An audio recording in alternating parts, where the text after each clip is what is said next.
Hello, everyone. It's nice to see so many of you here. When I say nice, obviously, I mean absolutely terrifying.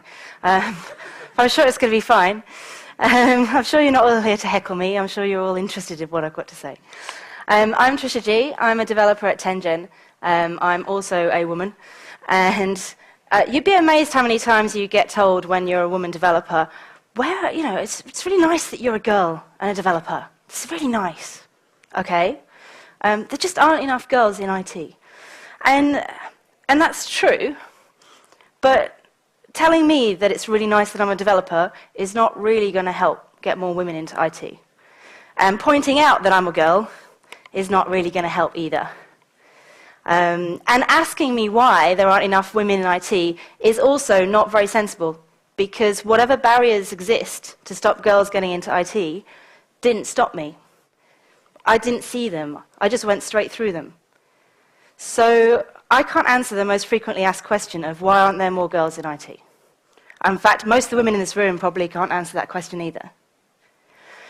So what I wanted to do today is try and address the sort of side issue, or, well, the same issue really, which is acknowledge the fact there aren't enough women in IT and try and come up with some solutions around that. What can we do to try and improve the diversity in IT? Because it's not just women. It's not just the girls who are missing. It's, I can't really see a lot of you because it's very shiny, but I'm going to go with most of you are more or less white-coloured, okay? You're mostly white, you're mostly male, you're probably mostly from a background which wasn't horribly poverty-stricken.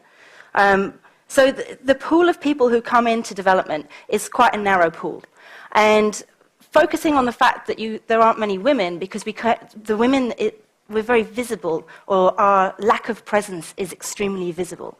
And focusing on the lack of women, I don't think is addressing the underlying problem, which is something is putting off people, other people who aren't us, from coming into IT, from becoming developers.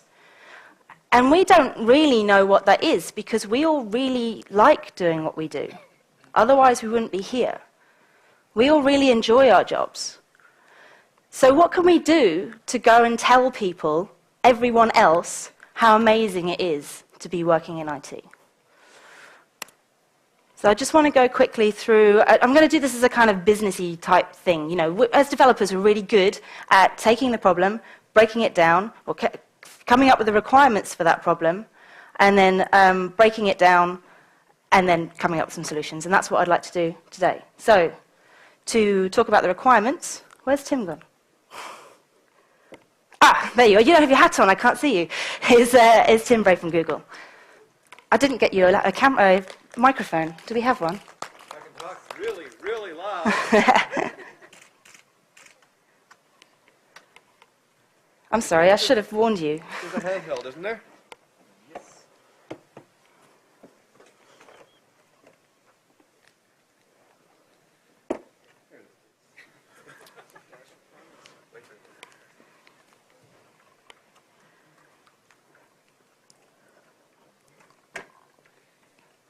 Oh, this is all my fault. I totally should have warned the guy. I just sprung it on him.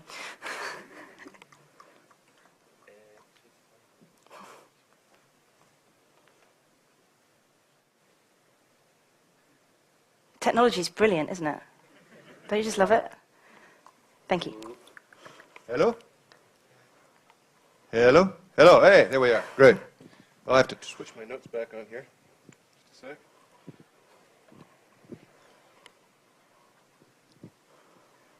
Okay, we're good. So, Trisha, thank you for inviting me here to do this. And it seems at some level almost painful to be stupid to be asking the question, why would it be good to have more women in this business? But if you want us to take a sort of a cold-hearted, business-like attitude to it, let's ask ourselves that question. Why would it be a good thing objectively to have more women in this? So the first one is painfully obvious, and it's the one that I think everybody knows, which is that I've been in this business for decades, and the vast majority of my career, the work we've been trying to do has been limited most crucially by the talent we had available to us. And if we'd had more good people to help us, we could have done more good things. That is clearly the case at Google, where we are permanently screaming for talent. And it's obviously not helping that problem if we're excluding half the population from the potential talent pool. So, that's the most obvious thing. But I think there are a couple of other less obvious things that are still very material. I am called a developer advocate, and that means, among other things, that I am an advocate for developers. I am a fan and a proponent of my profession, and I want to improve the quality of life for people in my profession. And I think that the current imbalance is a quality of life drag. It is not good to be working in a severely gender imbalanced environment. It is not good for the relatively small number of women who are so severely outnumbered. And it's also not good for the men whose culture and attitudes to life are formed by working in such a horribly imbalanced ambience all day. So merely as a partisan of developers, I want to see better balance. And the third thing that really comes to my mind is perhaps even more abstract, and that is I'm also a partisan for all the people out there who build the stuff we use. That is, they are the ones who matter the most of all if we really believe in what we're doing. I hate market research. I hate focus groups. I don't think you can ever go out and guess or survey your way to understanding what it is people really feel and what people really need. I think the only people you can really understand is yourself. And at the end of the day, all the great software is built by people who are building something that they needed themselves. And I think it hardly needs pointing out that if the population of developers is heavily biased in any characteristic, be it gender, ethnic group, age, whatever, you are not only cutting out the members of the developer population, you are also poorly serving the people for whom you're trying to build things, because there are large groups of people who, statistically speaking, you're just not going to have an understanding of what they need. So I just come here and I feel the need and the urge that we should do better. But if you need them, there's a few objective reasons for why we should. Thank you very much. Thank you.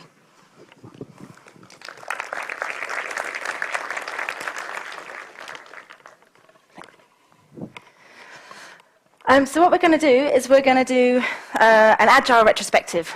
I'm not sure how it's going to work in this particular room.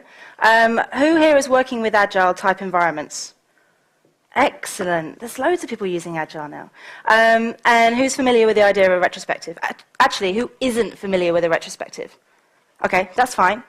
What we're going to do, and I don't know if it's going to work because I don't have a flip chart or a whiteboard, I'm going to do it by spreadsheet, which is just horrible, is we're going to go over the positives about working in IT, specifically as developers or very technical people, the negatives, and some of the ideas we might have going forward as to what we can do to address some of these imbalances in our working environment.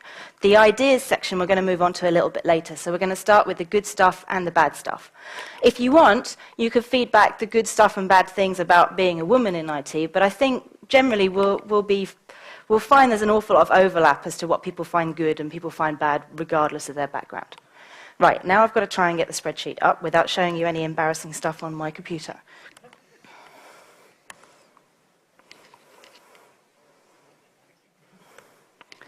I might have to, or without showing that I don't know how to use my computer. Displays. Probably the guys doing parlays are absolutely killing themselves right now going, oh, this isn't going to work.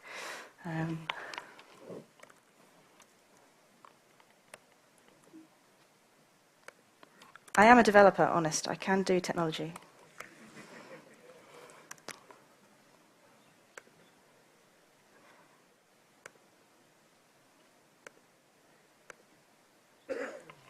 Yay! Awesome. Cool. So, we're going to start with the negatives because I don't like to finish on the negatives. What are some of the bad things about being a developer or being a techie? Anyone?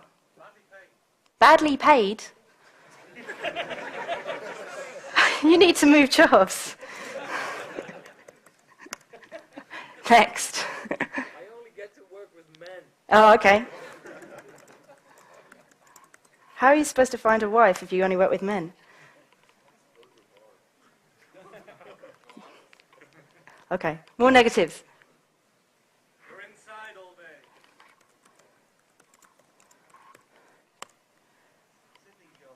It's a sitting job.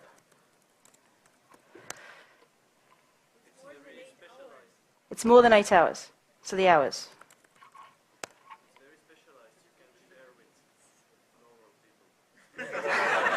It's true.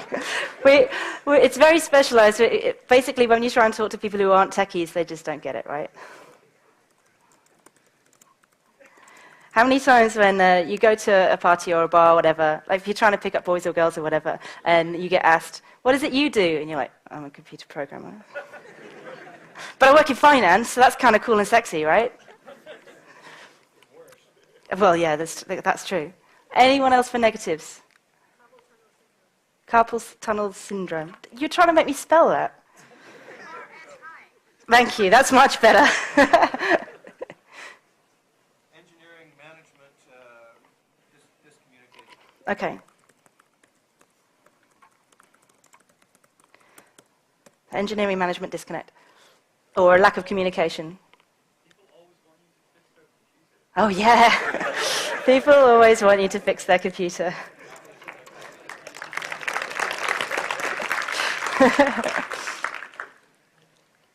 Anything else? Other people think you're a nerd. Yes, other people think you're a nerd. Okay, other people know you're a nerd, whatever.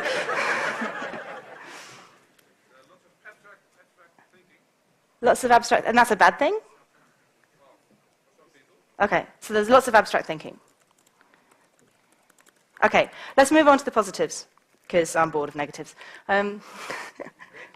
Great pay.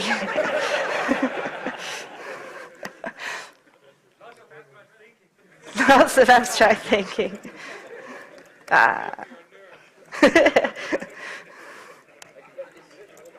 Okay, all right. What was that? It's indoors. Yes. You only work with men. Personally, I'm big on that one. I think that's great. I agree, that's great. Sorry? I agree. Yeah, exactly. What did you say? It's creative. And I think that's one of the things that isn't pushed forward in the stereotype of the geeks. They think about these people sat in rooms like trying to commune with the computer. But it's not. It's incredibly creative. It's a way to be logical and creative, and there are very few people who can do that in a job. There was something else down there. Yes? Replace people with a shell script. You can affect many people's lives. You can fix your own computer. My God. Sorry? You're always learning new things.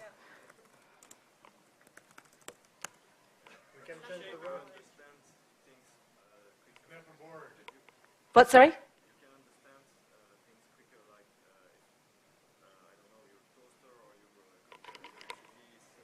So you understand how things work. You have this idea of mechanical sympathy. Okay, I'm going to try and write that in like 3 words, and it's going to be not what you said at all.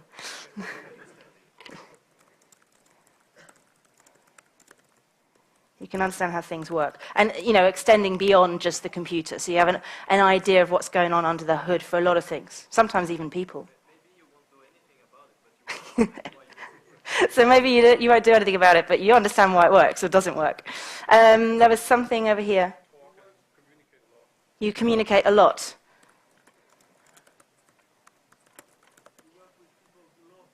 You work with people who love their work.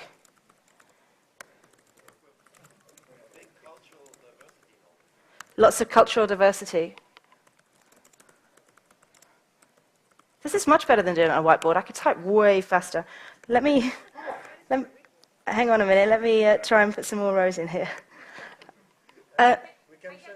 We can change the world. We can change the world. I mean, how many people can say in their jobs that they're going to change millions of people's lives, or even tens of people's lives? Maybe, you know, doctors save lives, but we can do stuff which impacts everyone in a bad way, maybe. Who knows? Up there, we haven't had any from up there. Smart and funny colleagues. I don't think you meant funny looking, right?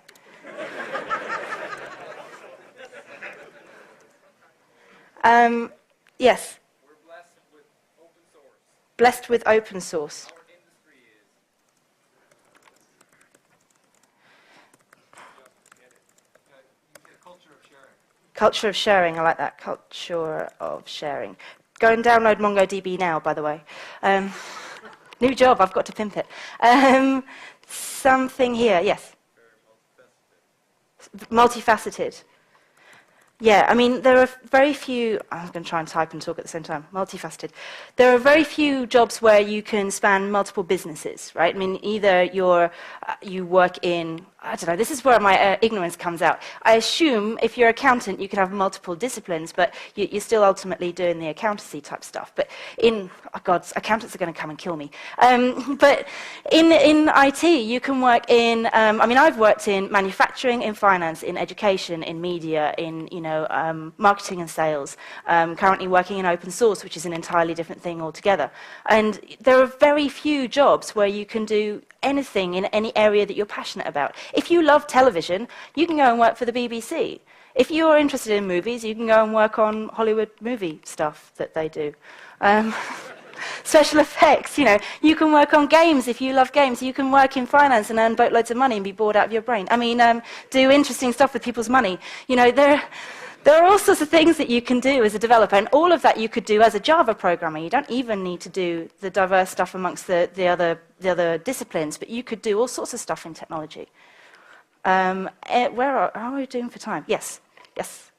You get to design cool and build cool and important stuff. Design and build cool and important stuff. I'm going to put on some few more lines, and then in theory we should move on to some more stuff. Oops.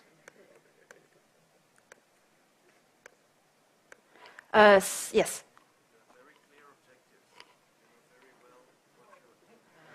I'm going to put that in both columns. Very clear objectives for some people. But in terms of telling the computer what to do, there are certain rules you have to follow, otherwise the computer's just going to say, no, I'm not interested, sorry, mate. Over here, something? Sorry. Lots of jobs. Yes. Innovation. Recognition. For what?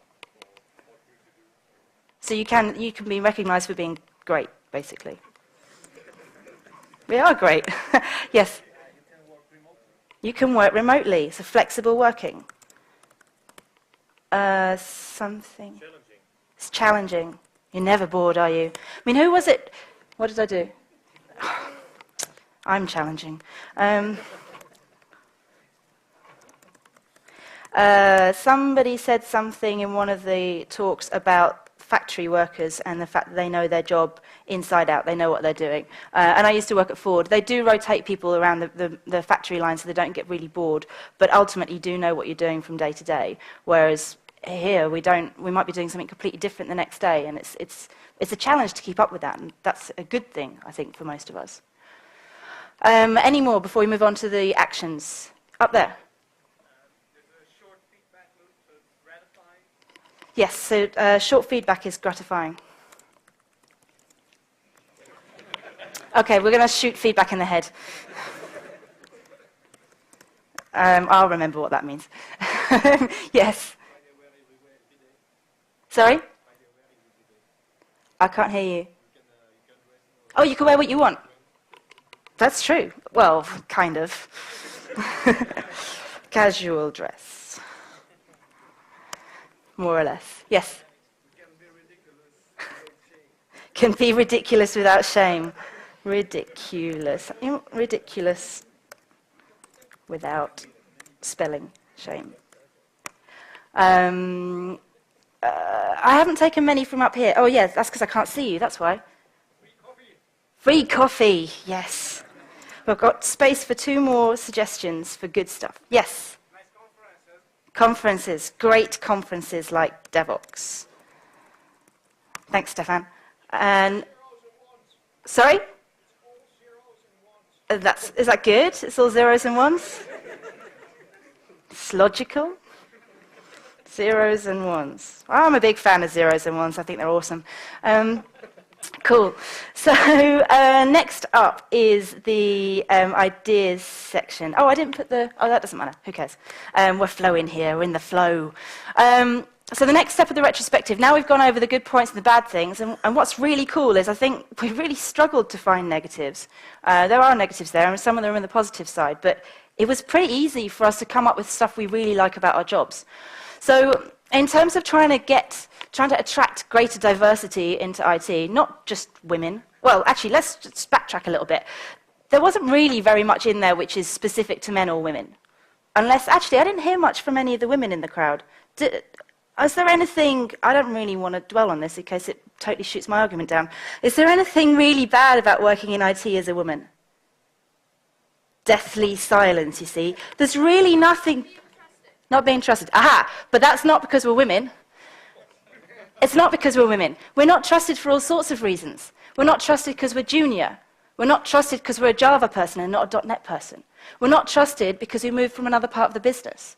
We have to prove ourselves in this business. In particular, we're always challenged. People are always looking at your design going, I don't like that, I'd rather do it my way. It's almost never, in my experience, because you're a woman. It's almost always because you have to prove yourself. And that's fine, you should have to prove yourself. How many men here have not been trusted with something or feel like they had to prove themselves or... Look at that. It's not because we're girls. Actually had a colleague telling me that when he first met me, he didn't trust I could be a programmer because I was a girl. Well, that's fine, we'll just take him out and lynch him. That's totally different.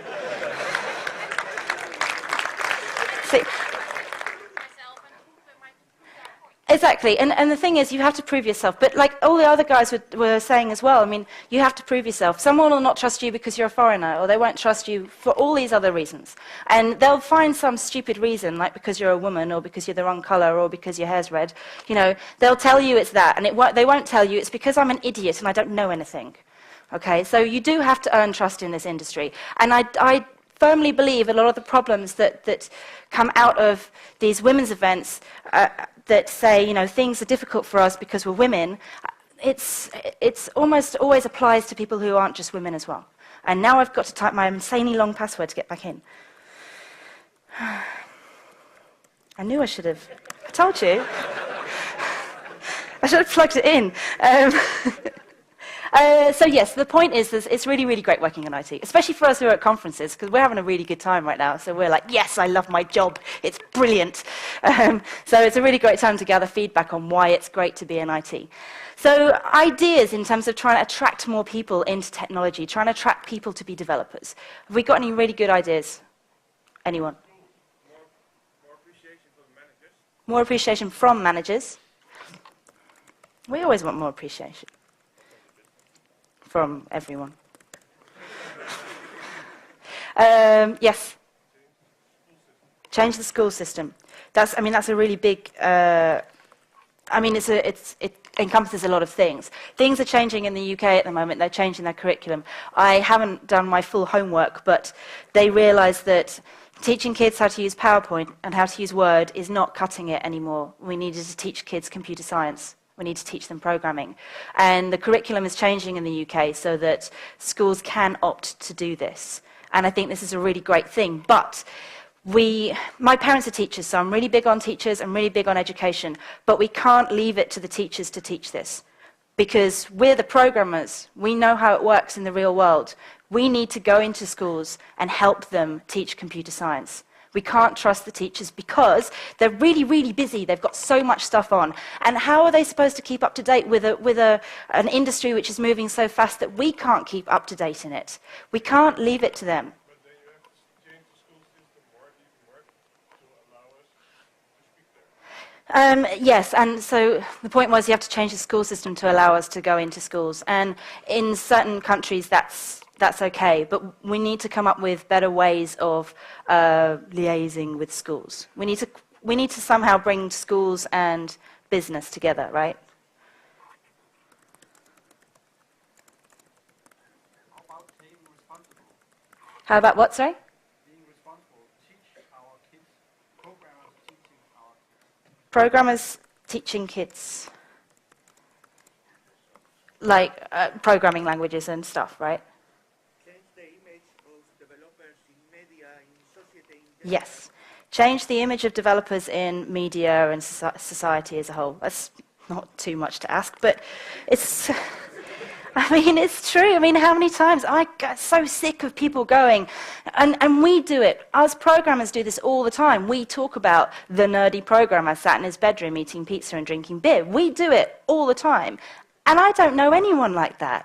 I don't work with anyone like that. We do pair programming, we do collaboration, we come to conferences, we like beer, we like marathon running. We're normal human beings-ish. But better, obviously. And that image doesn't get out. And did anyone watch the Facebook movie? What was it called? Whatever it was, Social Network. Did anyone think that was a fair representation of our industry? I'm going to go with no there. And I really disliked the way that basically all the programmers were men and they were all really programmery, and it was just kind of, it's not good for our industry, I don't think. Most of these ideas, by the way, I'm going to have a rant about, so bear with me. I've got the microphone, so tough.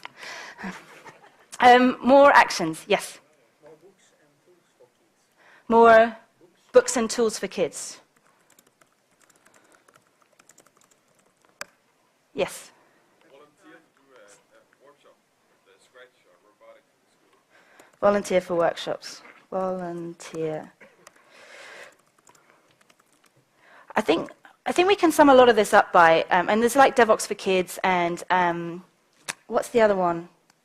There's another one. There's quite a few, actually. But we can sum this up by having an organisation or a series of organisations to allow business to do outreach to kids, whether it's in the schools or whether... I heard someone who had a really great idea, actually. Him and the parents of his kids' friends got together to do mentoring for all the kids. And they all had different jobs. So they used to sort of basically take their friends' kids and sort of tell them what they did, and, oh no, I've got to turn off my wireless in case naughty things come through. Turn off Wi-Fi. Oh no, what was I saying? Yes, so you can even do informal mentoring as well. You can basically talk to other kids and say, you know, this is what I do, this is my job, and similarly get, you know, the parents of other kids who do other stuff to talk to your kids and things. And there's a lot of this kind of communicating with kids thing, which is really important. Is there anything we can... okay. Make sure the people actually stay and don't leave. Right, retention. What can we do for retention? Start executing professionals?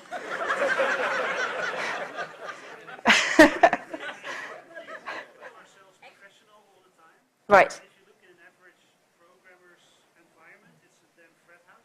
Okay, so behave more professionally. So yeah, do not wear whatever you wish.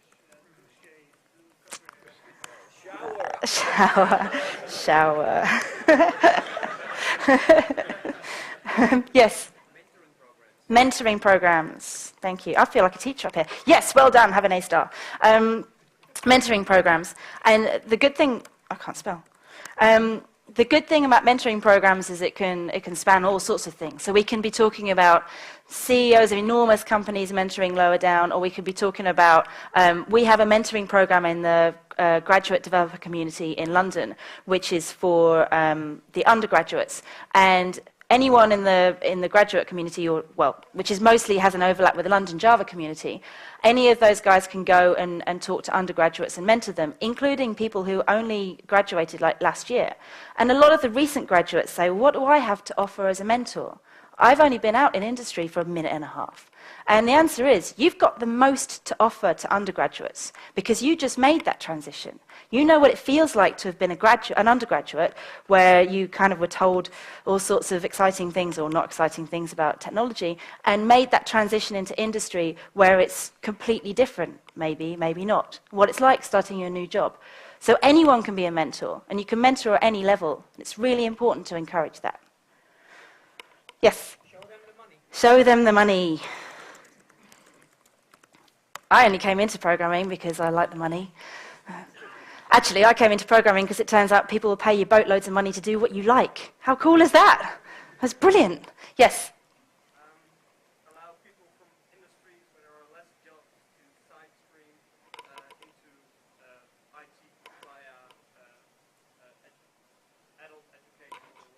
Yeah, so provide some way of cross-pollination from other industries or other degrees or, yeah.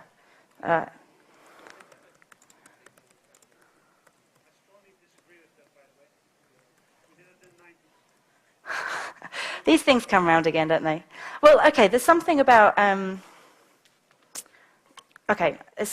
allowing later entry, because the problem is that, so I don't know what the education systems are like in the rest of the world, but in the UK you have to make decisions at 13 as to what you're going to study till 16, and then you have to make decisions as to what you're going to study to 18, and then you have to decide, in the UK you have to decide on a single major when you're 17 years old.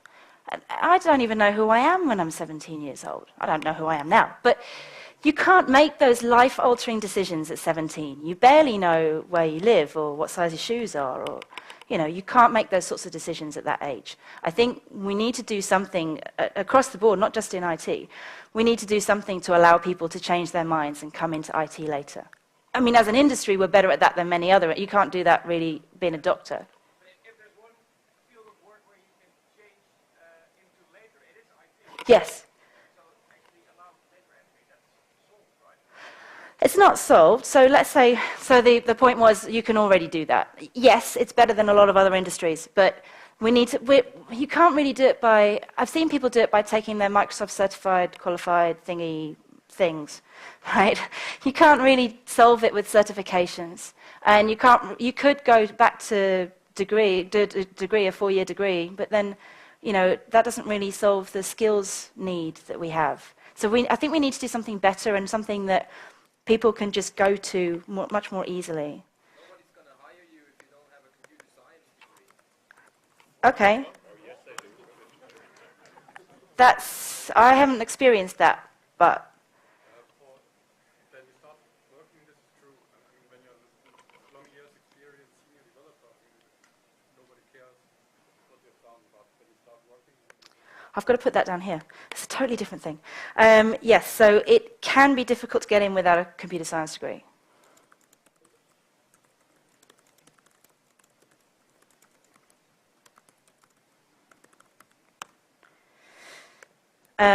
Right.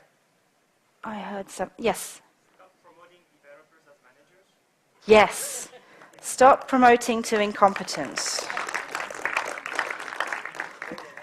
I'm not going to say stop promoting developers. That's a terrible thing to say. And one of the other things, if we are going to talk about the women in IT thing, it is true that a lot of the women developers end up being BAs and project managers. And it's usually said, oh, it's because they've got better communication skills or whatever. I don't really care what the reason is, but lots of good people who have those broad skills are being promoted or sidestepped out of programming roles, which is a bad thing. What, sorry? Part-time jobs? And you mean for people to get... Where are you? I can't see you. Oh, okay. You're right underneath the light. It's like you've got a halo. Oh, I've been visited. I must be doing something right. To offer part-time jobs to allow people to get in from other industries? Okay, so for flexibility, part-time jobs. So we need to do something better around flexible working. I'm glad you mentioned that, actually, because one of the things that always irritates me whenever I go to all-women events is that someone will say, there aren't any women programmers because women want to have babies. All right. Well, why are there women architects and women accountants and women people working for places like Accenture? I mean, it's not a valid argument, especially when at companies I've worked at, there are plenty of fathers who want to spend plenty of time with their kids. Who here is a father? There's millions of you. Who here wants to, as a father, wants to spend time with their families? I think that's the same people, I'm not really sure. But, it irritates me that this is a woman's issue, that we need part-time working for women. I mean, I'm sure everyone, not just the fathers, I'm sure everyone would like to be able to flex their work around the rest of their life, right? Smile and nod, come on, agree with me. Thank you. So, flexible working. can I add a negative side for a Yes? Because we are talking about allow later entry. Yes. This is the 10th year that I come here, and I find it more and more difficult each year to cope with everything that I hear. When I was young, I could do 60 languages without a problem. I'm already glad that I still know 2 of them. So there's a definite burden on staying up to date, and I mean whether it's because you get on a bit, or whether it's because you just get bored of having to pick up something new when something else new will come up next time round. It becomes quite tiring, not just staying up to date, but hearing new ideas all the time.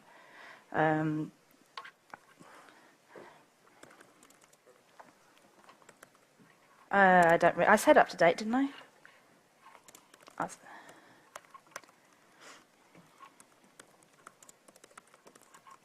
It takes stamina to continue learning like that. What's Getting old just a problem in any kind of work. Exactly. It's not a problem with that. Well, the problem is, I don't know if it's because you get old or if it's because you figure out other things which are more interesting, but it's just, I think, a certain amount of saturation of these new ideas all the time, and IT is like that. You just, I've just found I get really bored and lazy, and I'm like, I'm not picking up a new language. I've learnt loads of languages. I must have learnt everything. You have to keep up with the latest advances in medicine. Right, so if you're a doctor, you have to stay up to date. If you're a teacher, you have to stay up to date with a new syllabus. If you're other jobs, if you're a fireman, fires, learn and adapt. I mean, I don't know, but I don't know that there are that many other industries where you have to continue up to date without a set list. With a doctor or with a teacher, you're told you must know this stuff. It's really important for you. But Create new virus every 6 months. right, So you create new framework every 6 months. not creating new viruses every 6 months. I don't know. I think we are creating new viruses. Yeah, so the pace of technology moves very, very quickly compared to other types of jobs, which for some people is a good thing, but could also lead it to be a sort of young man's game. I don't know if that's true or not. But there aren't that many older people in IT. Yes? Try to present the diversity of roles that you can do in IT. It's just not programming. Right. Prevent the diversity of roles in IT.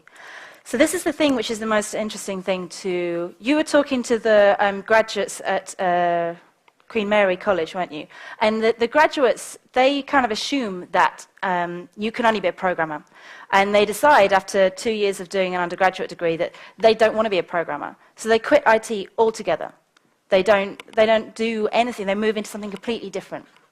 And they don't know about BAs or project managers or technical authors or user experience people or all these other roles that you can do, and they quit before they even find out about those sorts of jobs.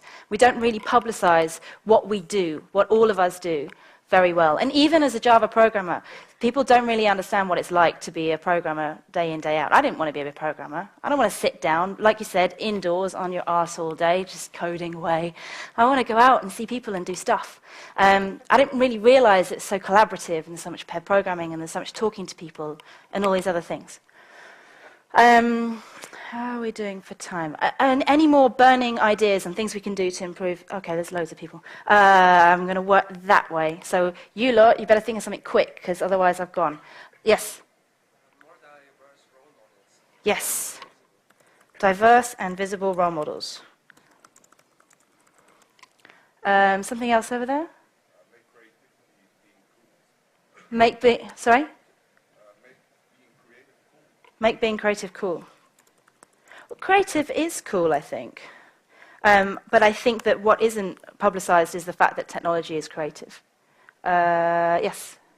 Every one of us, we made a kid that we have like a geek, even if it's a girl, tell her there is a good job waiting for her, and we are waiting for her. I didn't hear most of that, sorry.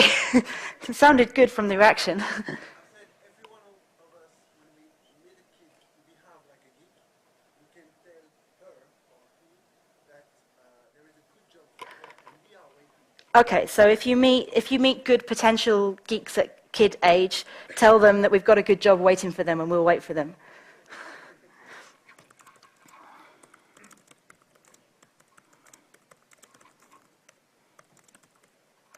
start here. Yes. Show that the world runs on IT. Yes.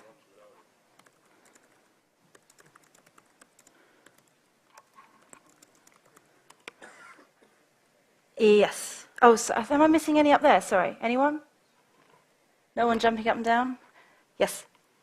Show people that programming is fun. Yes. Show people that programming is fun. Maybe it's just us that thinks it's fun, but it is fun to us. Yes. Improve the work environment. What do you mean by, give me an example. Okay, doing something about indoors, etc.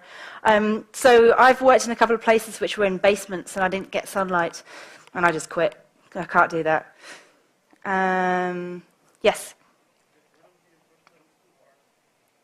There's an impression that it's too hard to be a programmer.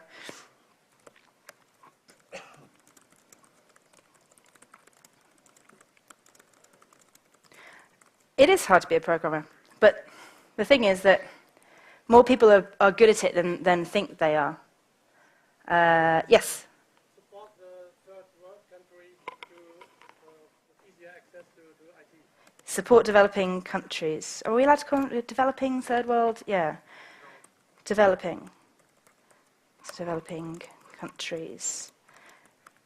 Access to computers and mentors and teachers. Yes.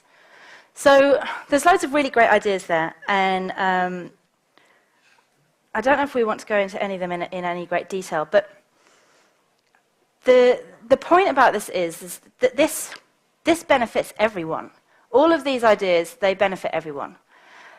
I personally think that if you start having good mentoring programs, official or unofficial, if you start having visible role models from all sorts of backgrounds, and we've got plenty of those people already inside our industry, if we go into schools, if we teach our kids, if we invest in other countries, or even our own countries, various areas that aren't getting investment, I firmly believe that we will change the makeup of the people who come into programming.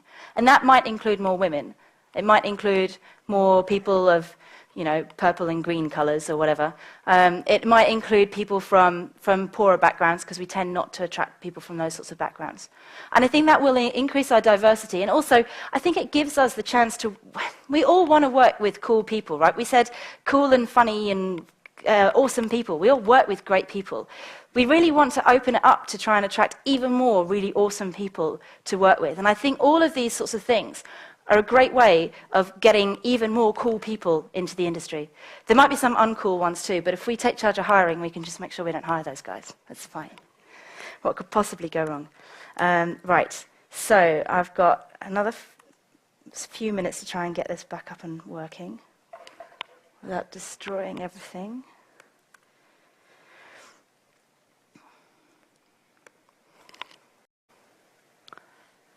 Oh yeah. Those are the rules for the retrospective we just had. You all obeyed them anyway, so it's fine. Actions and... Right. These are the 3 actions I really think that we should take away with us. And this is where I get to speak, and you lot can all shut up. Action number 1. This is largely aimed at the women. And I don't really like being sexist and saying we should have stuff for women and stuff for men. This is aimed at the women, but it's for all of you. Just do it. Just speak at conferences. Present yourself as a role model. Be a mentor. Write the blogs. Put yourself forward for promotion. Ask for a pay rise. And this applies to all of you too. There are studies which prove that women are typically bad at this sort of thing. But there are plenty of guys I know who are terrible at this sort of thing too. And I think it's really important. You lot, you're all awesome, okay? You're all doing brilliant jobs. You all, more or less, probably like your jobs. I'm going to make that sweeping generalization. You like your jobs. You're great role models for people. You should get out there and tell people what you do. You should get out there and tell them what's so cool about what you do. You should put yourself forward. You should talk at conferences. I wasn't doing this a year ago. Well, I did. I came and did it at Devwalks last year, but I didn't do my first solo thing at a conference until May this year. And someone said, do it, and they kicked me on the stage, and I was like, I don't want to. It's scary. And I did it, and it turns out I really like it, so you can't get rid of me now. 2, this is kind of aimed a little bit at the guys, but it's also aimed at us girls, because we're, oh, sorry, women, not girls, because we're pretty bad at this too. Don't mention gender when you meet a girl programmer, a woman programmer. I know you mean well when you say, I'm really glad that you're a woman and you're speaking about Java. I'm really glad to see that we've got women developers on the team. I know you mean that really well, and it's very positive that you think that way. But really the last thing a female wants to hear when she's done something that probably scared the crap out of her is how brilliant it was that you're a girl doing that sort of thing. It's really nice. You know, you can say that she did a brilliant job, just don't say it's brilliant that she did that because she's a girl. It's just not important. And we all need to try and take gender out of the equation. This is very difficult for us as a society. We split people by gender as a society all the time. I mean, you'll see it. All you have to do is watch those god-awful marketing campaigns aimed at kids with toys that are pink and toys which explode. You know, it's just such a gender divide. But we really need to stop thinking in terms of men and women and start thinking in terms of people and just patting people on the back for being brilliant, whether they're girls or boys. And I know that a lot of this, as I said, comes from men wanting to make a difference and wanting to be really encouraging. And you can be, because you can be mentors to everyone, to men and women and purple and pink people. Most of my mentors were men, if not all of them, because there aren't that many women. So you can be mentors and you can find people who you think are awesome and kick them on stage or make them write that blog or give them that promotion and give them that confidence to move on. Lastly, mostly, I assume, since a lot of you are very positive, we like our jobs. We like what we do. This is one of the things that frustrates us when we look around and we see there's only a small number of women. There's almost no black people. I don't know what other minorities are missing, probably things we're not allowed to talk about. It's kind of frustrating. It's frustrating to go to a party and say, I'm a computer programmer, as if it's a bad thing. It's not a bad thing. It's brilliant. We should tell people what's so good about our jobs. We should tell people why we got into this. We should tell people it's awesome, come and join us. That's it. I think I've got time for questions or discussion if you want to do discussion and questions. Yes? So how do, and this is kind of a question for the audience as much as for you, but how do gender equality issues differ between different countries? How do gender equality issues differ between different countries? So yeah, there are definitely some countries which are better represented by women. Yeah, I think that would be an interesting thing to try and gather those stats. There's definitely differences based on culture, which proves, in my mind, it's not genetic. How can it be genetic if you've got countries which are 50-50 men and women in programming? It's got to be society. Anything else? Yes?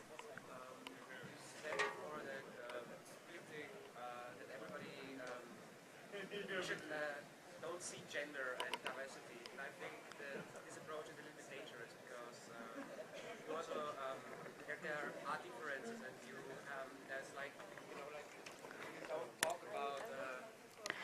Yes, there are differences between the sexes. Read this book. Everyone read this book, because this goes into the science of the differences between men and women. And it actually turns out that when you study the scientific evidence in the differences between men and women, there's very little scientific evidence for it. There's a lot of people, men and women behave differently and they have different things. But, sure. What I want to say is like, it's about visibility. If you, for instance, in Austria, we do gender, in our language, in German it's like, All words have got gender. yeah. Right. Yeah. Gender association. It's like normal that you use both because to raise awareness that, like in IT, there are also women, and that there are also people who don't want to associate themselves with a gender or feel like they are part of both genders. And I just wanted to say that visibility is also. Yeah, so I mean, it's a very sweeping statement to say don't talk about gender and don't mention it. There are differences, but I think that one of the things this book said, which I thought was really interesting, is there is nothing in the world so similar to a man than a woman. Men and women are so much more similar to each other than to bananas and pigs and chairs and tables. You know, it's just we're the same species, you know, and we do behave a little bit differently. But I think focusing on the differences is what marketeers love it. Marketing love this because marketing love to put you and you and you in a little box and market things at your little box. It's lazy marketing. Women like pink, so the Women in Technology website will be pink. You know. Yeah, I know. That's really annoying, isn't it? Yes. I think part of the problem is that boys get encouraged to be curious, to discover, while girls don't have that. Yeah. So when my nephews say, well, dinosaurs, rockets, yeah, that's good. But my niece gets to play with dresses and dolls. yes. So there's not that much So into technology and science. boys are encouraged to express curiosity, see how things work, and also they're also generally allowed to fail a bit more than girls, and girls are generally more encouraged to be communication type people. There's definitely a society way in the way in which you raise kids. We can't really impact the way everyone raises their kids, but you can think about the way you raise your kids. So, for example, I saw a video on Facebook the other day of my niece playing catch. My niece is like 9 months old. She's ickle. And, you know, her dad's playing catch with her. And I don't know if there's that many fathers that would do that with their daughter, who's 9 months old, but they definitely do it with their son. We have to be really conscious about what we do, the way we behave with kids, especially when they're tiny, because it gets embedded in their brains as to what's normal for men and women at a very, very early age. Yes?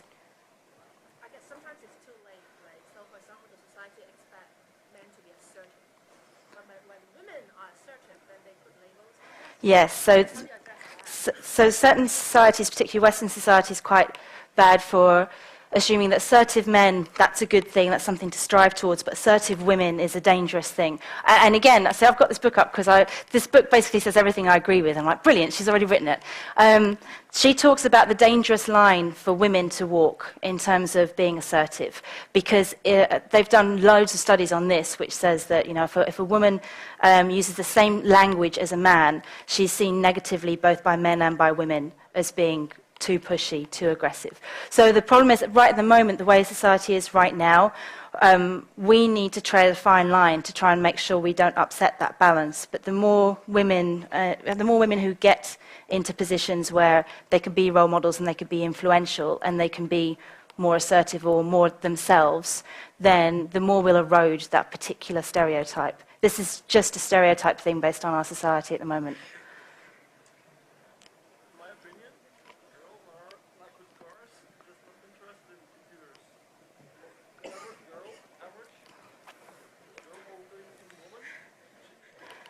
It's in society as a whole.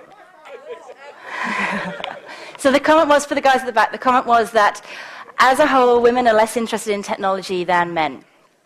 It's a dangerous thing to say because you could prove that, because there are less women coming into science and maths and technology subjects.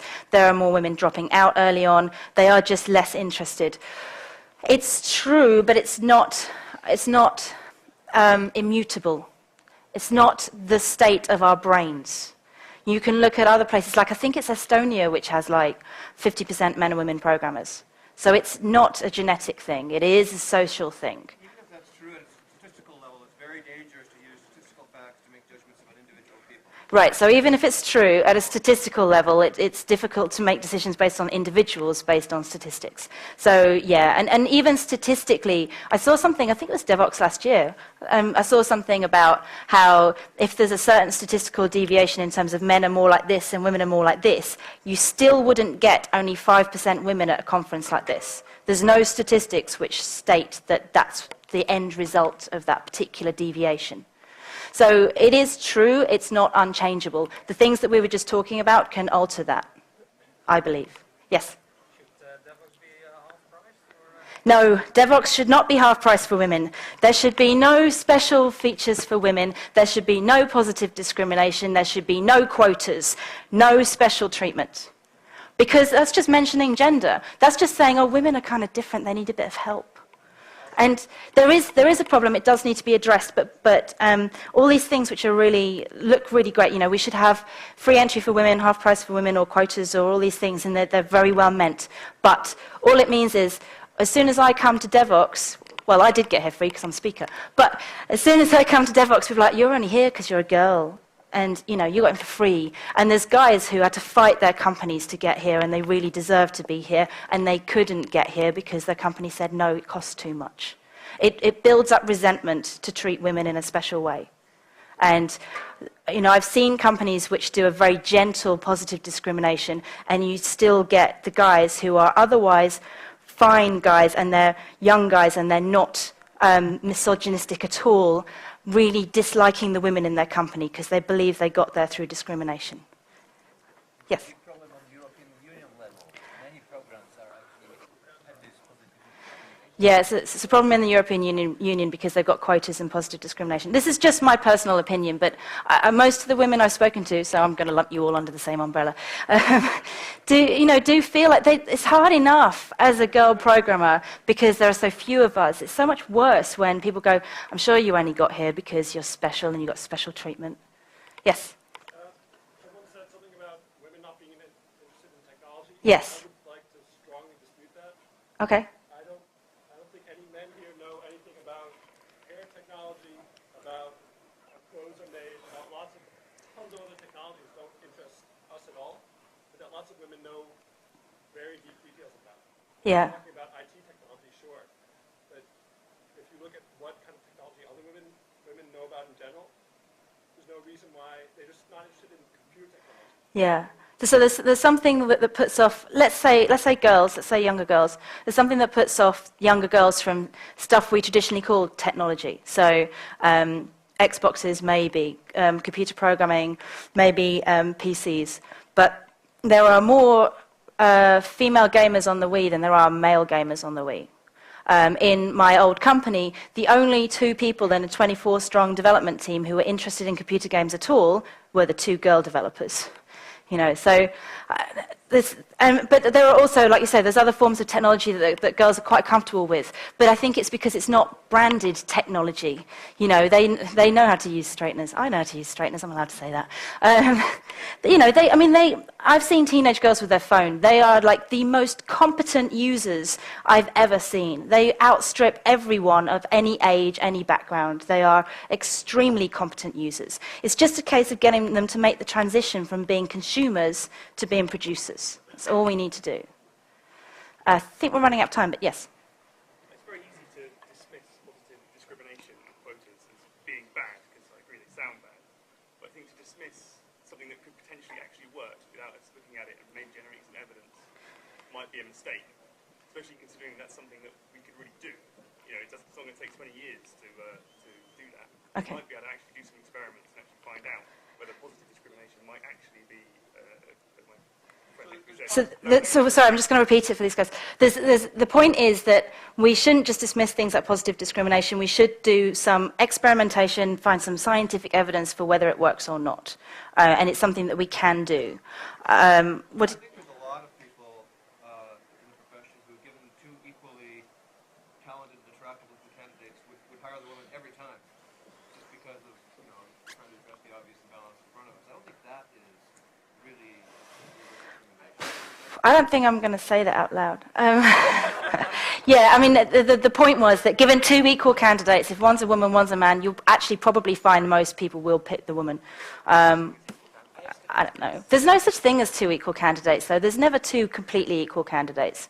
They're always slightly different. One's slightly more experienced and one's slightly more fun. I don't know. You always pick them on something else. Something... Yes?